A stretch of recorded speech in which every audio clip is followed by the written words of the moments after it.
we haven't met yet, my name is Luba, and Yumiko and I, we started this channel, Gathered. We're going to try a few different formats and experiment, maybe do some videos separately and then some together, mostly because we live an hour and a half apart, and I just had a baby a few months ago, and it just became a little bit more difficult to find time to sit down and film, film for about an hour or so, which is what it usually takes us. So I was thinking of trying out kind of like a vlog format. I'm going to try picking a pattern and setting out to make that, and kind of walking you through some of those steps. And it'll have to be a little bit choppy, maybe in 10 or 15 minute increments that I get to do all this stuff, because I do have a newborn that cries quite often during the day at least. And so let's give it a shot and see what you think. Tell me in the comments how it goes. Okay, so I have my coffee.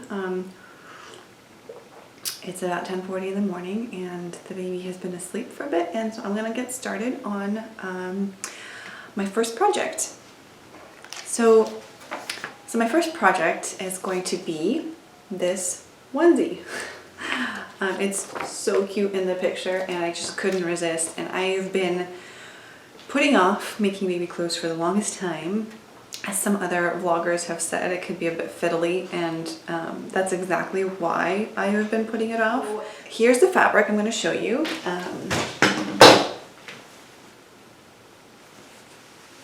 Right here. Let's see, how do I get this to show up? So if you can see little dogs everywhere, and in this household we love dogs, even though sometimes we like to hate on them. But we really love them. And I'm not a big fan of like the mustardy color, but I think that it could work. And I was thinking about pairing it with some ribbing, or basically another knit that acts as a ribbing. Hold on, let me get it. So purple and mustard. What do you guys think? Do you guys think that will work? I think so. And I have some of this left over from a t-shirt that I was making, and that'll be for another video, but I love making t-shirts now because I love how easy they are, and I love how comfortable they are, and in a postpartum body, what you want is a knit.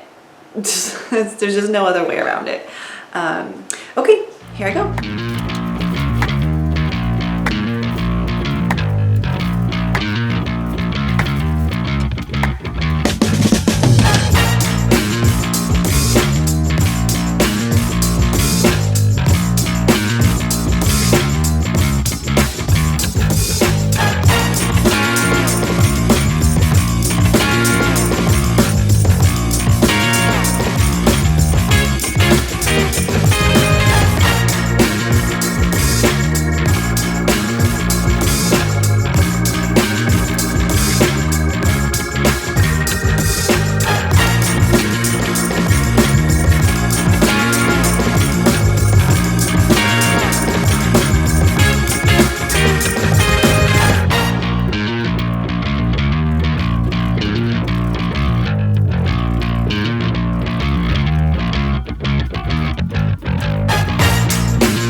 So I think I got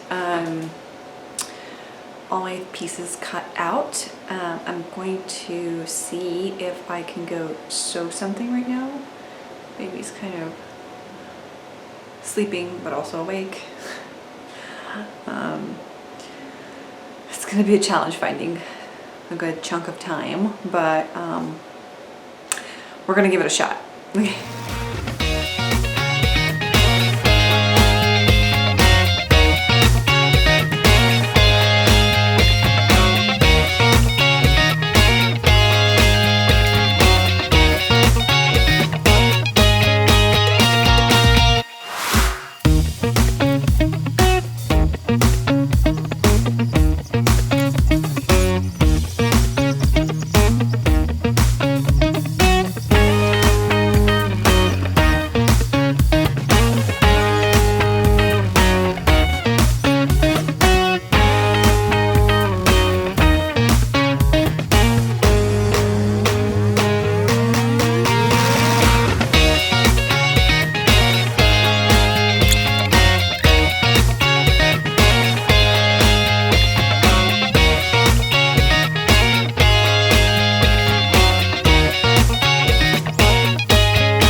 So I have finished binding all the edges of the onesie.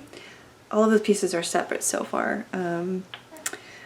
It's much later in the day than the last time I checked in because baby was being loud and needing attention, And so long story short, took him for a walk.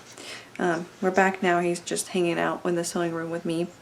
I found this binding to be fine. I'm a little surprised at how much stretch there is, given that it's just a straight stitch. I don't know, I guess I don't have much experience with knits, so that was interesting to me.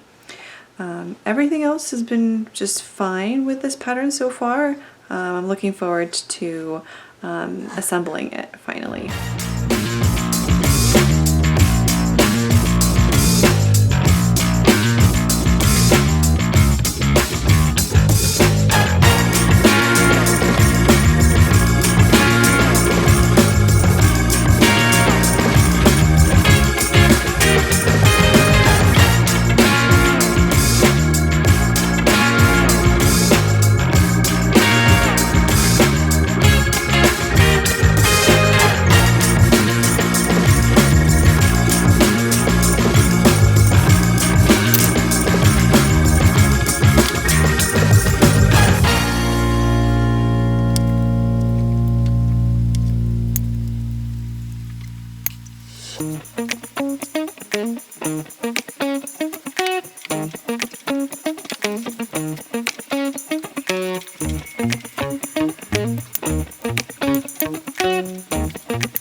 Okay guys, so as you saw in the last clip, I actually did finish the onesie. I put the snaps in. I don't think I was very successful in them. Here you can take a look yourself. They're, you know, they're not great. For a first onesie, I would say that I did a pretty good job, but next time I'm gonna need to do some more digging and research about what the proper way is to install them, because I definitely broke my pliers putting them in. I don't know how I was supposed to do that. Anyway, aside from that, this little onesie looks pretty great, and it looks usable, if I do say so myself. So I can't wait to wash it and try it out on my little boy. So that's one thing I wanted to mention, is that I actually did not wash all the fabric for this, or like my t-shirt either, before I cut into it. The reason why I didn't do that was because I did wash another jersey fabric, and it ended up like curling at the edges, and it was just a lot more difficult to cut into it because it wasn't like pressed correctly. And I don't know if that was a mistake or not. I will let you guys know. I think that that's the way to do it, but I don't know. What do I know? Overall, the pattern, I have good things to say about it. One thing that I think I still need to practice is, as you can see, so on one side, you could see on the underarm, that seam, I matched it pretty well, but I think that pretty much happened by accident, because on the other side where I was trying to match it, I didn't match it at all, and I was completely unsuccessful. So if you guys have any tips on how to match those up in a serger specifically, because my serger, I have an industrial serger, and it goes so quickly that I often don't have much control over what happens once it's under the presser foot. Like I can't use my serger one stitch at a time using the pedal, and because it's an industrial serger, the wheel on the side is pretty difficult to turn slowly. Yeah, other than that, I think it's a really great pattern, and I really love the fabric. I really love those little puppies on it, and I'm pretty happy with the purple. I think I also have a green ribbing that I was considering putting on, and I think my next ones, I still have a lot of this fabric left. I think I'm going to match it with a different ribbing, so it'll be like a matching set. Yeah, so let me know what you think and if you've made this pattern, and be sure to subscribe if you like this video and give me a thumbs up, and let me know what you think of this new kind of format where we do kind of sew along / vlog separately, and whether you prefer something else. Maybe, I don't know, maybe I don't know if there's another format out there that I haven't tried yet. Well, thank you so much for watching. Bye. Have a good day.